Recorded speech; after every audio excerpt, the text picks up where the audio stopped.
BBL reductions are all the rage. The trends have moved from making a big butt to getting a butt that's actually balanced with the normal shape of the body. And that's what we're going to talk about today. I'm Dr. Matthew J. Nykiel, board certified plastic surgeon in Southern California. I have 2 offices in Newport Beach, California and Upland, California. So let's dive right in and talk about what a BBL reduction is. So in simplest terms, BBLs at one point in time were really big, and sometimes they were wider than your hips, and sometimes they stuck way off your back and overall just looked too big. Sometimes I say it can actually create a shape of a lollipop. And that was a fashion and a trend, but that's moved on. And now we want to see more of that balance. We kind of call it a body balancing technique, where a figure that flows creates a nice hourglass shape. So typically, what we do is we need to get that butt smaller. And one of the easiest ways to get it smaller is we liposuction the butt down. It's about a 1-hour procedure. It is under what we kind of call sedation, so you're not totally asleep. You're just kind of sleepy. We have anesthesia providers there, and we have a full OR staff. Now, the most common question I get is twofold. How much fat are you going to remove, and what's going to happen after you suck that fat out? And our answers are this. Number 1, we like to remove at least about 500 cc's per buttock cheek.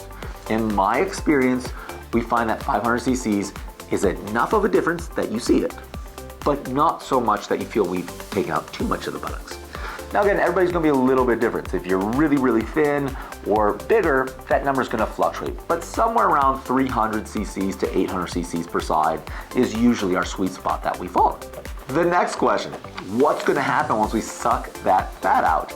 Will that skin drop? No one wants a saggy butt. Everyone will take a big butt over a saggy butt.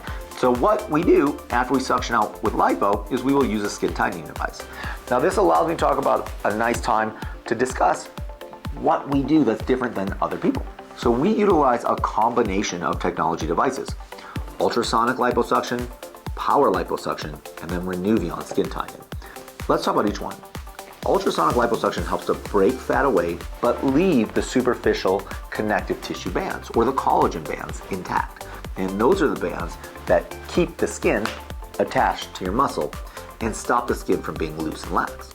So the fact that we come in first with ultrasound to help clear that away for the Renuvion to act on later is a really important step and requires a lot of foresight.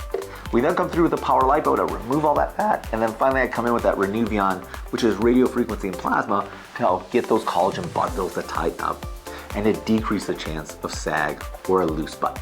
The procedure takes an hour, it's sedation, it's outpatient surgery, meaning you get to go home as long as you have responsible people taking care of you. If you don't have that, we do have nurses or recovery homes that can also take you.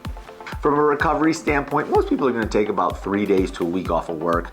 After about 3 to 4 days, I'm good with people typically getting back to exercising when we just liposuction the buttock out. Overall, it's a quick recovery and a relatively quick procedure. Want to learn more about BBL reductions? Come and make a consultation. You want to just sort of read or try to understand? We have a lot more writings and videos on it. Hit like, follow, or subscribe to learn more. Until then, see you later.